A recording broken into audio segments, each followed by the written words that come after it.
ಓಂ ಸ್ವರ್ಣಾಕರ್ಷಣ ಕಾಲಭೈರವಾಯ ನಮಃ. ನಿತ್ಯಭಕ್ತಿ ಕಾರ್ಯಕ್ರಮಕ್ಕೆ ಸುಸ್ವಾಗತವನ್ನು ಕೋರುತ್ತಾ, ನಮ್ಮ ನಿತ್ಯ ಜೀವನದಲ್ಲಿ ನಾವು ದೇವತಾ ದರ್ಶನ ಮಾಡಿದಾಗ, ದೇವತಾ ಕಾರ್ಯಗಳನ್ನು ಮಾಡಿದಾಗ ಅಥವಾ ಯಾತ್ರೆಗಳಿಗೆ ಹೋದಾಗ ಸಾಕಷ್ಟು ಅನುಭವಗಳು ನಮಗಾಗ್ತಾ ಇರುತ್ತೆ. ಅದರಲ್ಲಿ ಇಂದು ಒಂದು ವಿಶೇಷವಾದ ವಿಷಯ ಏನು ಅಂದರೆ ಪೂಜಾದಿ ಕಾರ್ಯಗಳು, ಹಾಗೆಯೇ ಯಾವುದೇ ಒಂದು ದೇವತಾ ಕ್ಷೇತ್ರಗಳ ದರ್ಶನ, ಮನೆಯಲ್ಲಿ ಶುಭ ಕಾರ್ಯಗಳು ಮಾಡಿದಾಗ ನಮಗೆ ಅಲ್ಲಿ ಒಂದು ವ್ಯವಸ್ಥೆ ಇರುತ್ತೆ. ಆ ವ್ಯವಸ್ಥೆ ಏನು ಅಂದರೆ ನಾವು ದೇವಸ್ಥಾನಕ್ಕೆ ಹೋದಾಗ ಆರತಿಗೆ ತಟ್ಟೆಗೆ ಹಣ ಹಾಕ್ತಕ್ಕಂಥದ್ದು ಅಥವಾ ಶುಭ ಕಾರ್ಯಗಳು ಮಾಡಿಕೊಂಡಾಗ ಅವರಿಗೆ ದಕ್ಷಿಣೆ ಅಂತ ಕೊಡ್ತಕ್ಕಂಥ ಒಂದು ಸಂದರ್ಭ ಇರುತ್ತೆ. ಇವತ್ತಿನ ದಿವಸ ಏನಾಗಿದೆ ಅಂದರೆ ಇಂತಹ ಸಂದರ್ಭಗಳಲ್ಲಿ ನಾವು ದಕ್ಷಿಣೆಯನ್ನು ಕೊಡದೇ ಇದ್ದರೆ ಅದು ಎಷ್ಟರ ಮಟ್ಟಿಗೆ ಪಾಪಕ್ಕೆ ಗುರಿಯಾಗ್ತೀವಿ ಅಂತಕ್ಕಂಥದ್ದನ್ನು ಇವತ್ತಿನ ದಿವಸ ನಾವಿವತ್ತು ತಿಳ್ಕೊಬೇಕಾಗಿದೆ.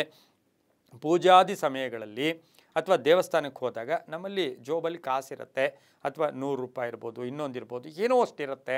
ಆ ದಕ್ಷಿಣೆ ಆರತಿ ತಟ್ಟೆ ಬಂದಾಗ ನಾವು ಇಲ್ಲದೇ ಇದ್ದರೆ ಬೇಡ, ಇದ್ದೂ ಹಾಕದೇ ಇದ್ದರೆ ಅದು ಕರ್ಮಕ್ಕೆ ಭಾಗ್ಯ ಆಗುತ್ತೆ.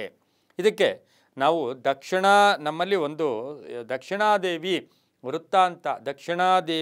ವೃತ್ತಾಂತದಲ್ಲಿ ಇದ್ರ ಬಗ್ಗೆನೇ ಒಂದು ಸ್ಪೆಷಲ್ ಉಲ್ಲೇಖ ಇದೆ. ಅದಕ್ಕೆ ಹೇಳ್ತೀವಿ ಕಾಂಚನಂ ಕರ್ಮ ವಿಮೋಚನಂ ಅಂತ ಹೇಳ್ತೀವಿ. ಎಷ್ಟೋ ಸರಿ ನೋಡಿರ್ತೀವಿ, ಈ ಗೃಹ ಪ್ರವೇಶ ಇರ್ಬೋದು, ಶುಭ ಕಾರ್ಯಗಳಿರ್ಬೋದು, ವಿವಾಹ ಕಾರ್ಯಗಳಿರ್ಬೋದು, ಅಥವಾ ಒಂದು ಕಂಪನಿ ಓಪನ್ ಇರ್ಬೋದು, ಶಂಕುಸ್ಥಾಪನೆ ಇರ್ಬೋದು.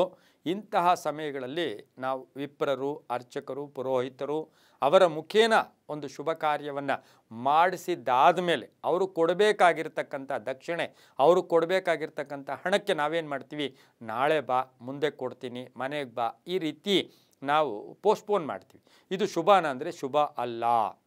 ಆಯಾ ಕಾಲಕ್ಕೆ ಯಾವ ಪೂಜೆಗಳು ಮಾಡಿಸ್ಕೊಂಡ್ರು ತಕ್ಷಣ ಆ ದಕ್ಷಿಣೆಯನ್ನು ನಾವು ಕೊಟ್ಟು ಅದನ್ನು ಪರಿಸಮಾಪ್ತಿ ಮಾಡಿಕೊಂಡ್ರೆ ನಮಗೆ ಶುಭ ಆಗತ್ತೆ. ಯಾಕೆಂತ ಹೇಳಿದ್ರೆ ನಮಗೆ ಎಷ್ಟೋ ಸರಿ ಈ ಪುರಾಣ ಶ್ರವಣಗಳಿರ್ಬೋದು, ಕೆಲಸ ಕಾರ್ಯಗಳು ಎಷ್ಟೋ ಸರಿ ನಾವು ಮಾಡಿರ್ತೀವಿ. ಅಂಥ ತಪ್ಪು ನಾವು ಮಾಡೋದು ಕೂಡ ಒಳ್ಳೆಯದು ಕೂಡ ಅಲ್ಲ ಅಂತ ಹೇಳುತ್ತೆ. ಇದರಿಂದ ಏನಾಗುತ್ತೆ ಅಂದರೆ ನಾವು ಪಾಪ ಆ ಸಮಯಕ್ಕೆ ತಕ್ಕ ಅವರ ಒಂದು ಕಾರ್ಯಕ್ಕೆ ನಾವು ಏನು ಮಾಡಿಸ್ಕೊಂಡಿರ್ತೀವಿ ಅಲ್ಲಿ ನಾವು ಅವರಿಗೆ ಹಣ ಸರಿಯಾಗಿ ಕೊಡದೇ ಇದ್ದರೆ ಆ ಕರ್ಮ ನಮ್ಮ ಮೇಲೂ ಕೂಡ ಬರ್ತಕ್ಕಂಥ ಸಾಧ್ಯತೆ ಇರುತ್ತೆ. ದಕ್ಷಿಣೆ ಇಲ್ಲದ ಪೂಜೆ ಫಲಕಾರಿ ಅಲ್ಲ. ನಾವು ಯಾವುದೇ ಯಾರ ಕೈಯಲ್ಲೋ ಏನೋ ಒಂದು ಸಣ್ಣ ಪುಟ್ಟ ಕೆಲಸ ಮನೆ ಹತ್ರ ಮಾಡಿಸ್ತೀವಿ, ಆಯಿತು ಹೋಗು, ನಮ್ಮ ದಬ್ಬಾಳಿಕೆಯಿಂದ ನಾವು ಆಯಿತು ಹೋಗು ಅಂತೀವಿ. ಆದರೆ ಆತನನ್ನು ಸಂತೃಪ್ತಿಪಡಿಸಿ ಕಳಿಸಿದರೆ ಮಾತ್ರ ನಮಗೆ ಅದು ಶುಭ ಕೂಡ ಆಗುತ್ತೆ. ಹಾಗಾಗಿ ಯಾವುದೇ ಶುಭ ಕಾರ್ಯ, ಗೃಹ ಪ್ರವೇಶ, ಇನ್ನೊಂದು ಮತ್ತೊಂದು ಏನೇ ಮಾಡಿಸಿದ್ರೂ ಕೂಡ ಆಯಾ ಕಾಲಕ್ಕೆ ಆ ಸಂದರ್ಭಕ್ಕೆ ತಕ್ಷಣ ಅದನ್ನು ಚುಕ್ತಾ ಮಾಡಬೇಕು, ಕ್ಲಿಯರ್ ಮಾಡಬೇಕು.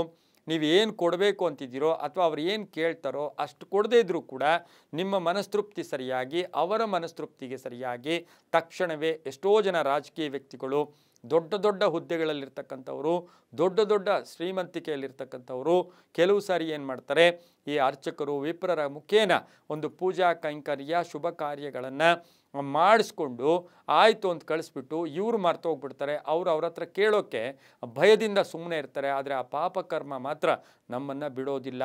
ಅದು ಯಾವುದೋ ರೂಪದಲ್ಲಿ ನಮಗೆ ಅದು ಸಂಕಷ್ಟವನ್ನು ಕೊಟ್ಟೇ ಕೊಡುತ್ತೆ. ಹಾಗಾಗಿನೇ ಮತ್ತೊಂದು ಸರಿ ಕಾಂಚನಂ ಕರ್ಮ ವಿಮೋಚನಂ ಅಂತ ಹೇಳ್ತಾ ನೆರವೇರಿಸಿದ ಕಾರ್ಯಕ್ಕೆ ತಕ್ಷಣವೇ ನಾವು ಕೊಟ್ಟು ಬಂದಿದ್ದೆ ಆದರೆ ತುಂಬ ಒಳ್ಳೆಯದಾಗುತ್ತೆ. ಒಂದು ದೇವಸ್ಥಾನಕ್ಕೆ ಹೋಗ್ತೀವಿ, ನಾವು ತಕ್ಷಣ ಹುಡುಕಬೇಕು, ಏನೋ ನಮ್ಮಲ್ಲಿದೆಯಾ, ಒಂದು ಕಾಣಿಕೆಯನ್ನು ಅಲ್ಲಿ ಹಾಕ್ಬಿಡ್ಬೇಕು. ಒಂದು ಭಿಕ್ಷುಕನ ಹತ್ರ ಹೋದಾಗ ಅದು ನಿಮ್ಮ ಕೈಲಾದರೆ ಕೊಟ್ಬಿಡಬೇಕು. ಏನೋ ಒಂದು ಕೊಟ್ಟು ಬಂದಾಗ ಅದು ನಿಮಗೆ ಒಳ್ಳೆಯದಾಗತ್ತೆ. ಇದೆಲ್ಲವೂ ಕೂಡ ಅನುಭವಪೂರ್ವಕವಾಗಿ ಅಂತ ಹೇಳ್ತಾ ಸರ್ವೇ ಜನ ಸುಖಿನೋ ಭವಂತು, ಸಮಸ್ತ ಸನ್ಮಂಗಳಾನಿ ಭವಂತು.